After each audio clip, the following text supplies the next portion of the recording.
ኢየሩሳሌም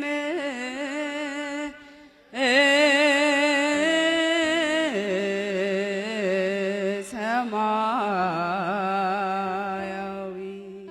ከነጻነት ወርቅነህ እኔ አሁን በግሌ ብዙ የተማርኩት ነገር አለ።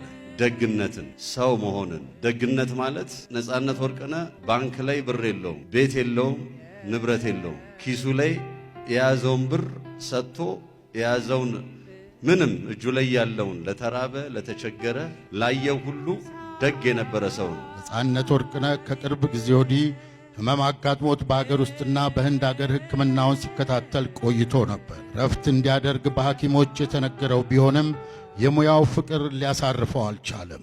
እስቲ ልጠይቅህ ነጽዬ፣ ደግ ሰው ልትገባ እኮ ነበር ለባብሰ ወደ ሥራህ። ማን ነው ከገነት በር ና ብሎ የጠራ?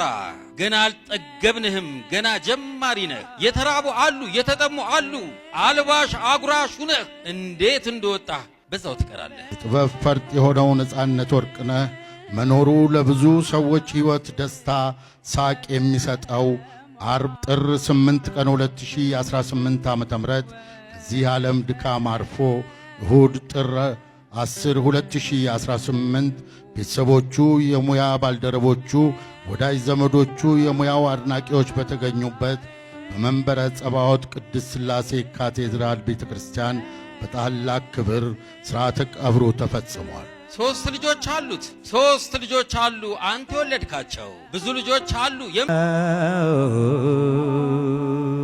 ማያንቀላፋ ነፍሲ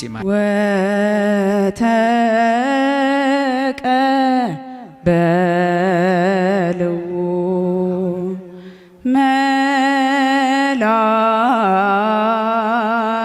መላእክት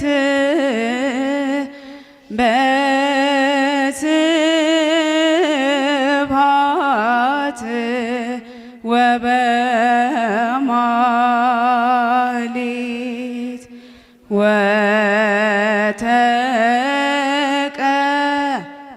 ወተቀበልዎ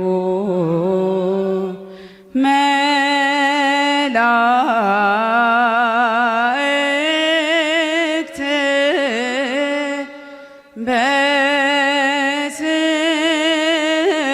በስብሐት ወበማኅሌት ወአብ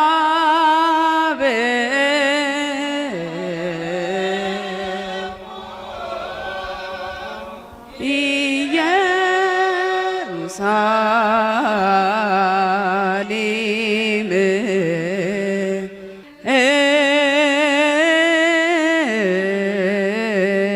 ሰማ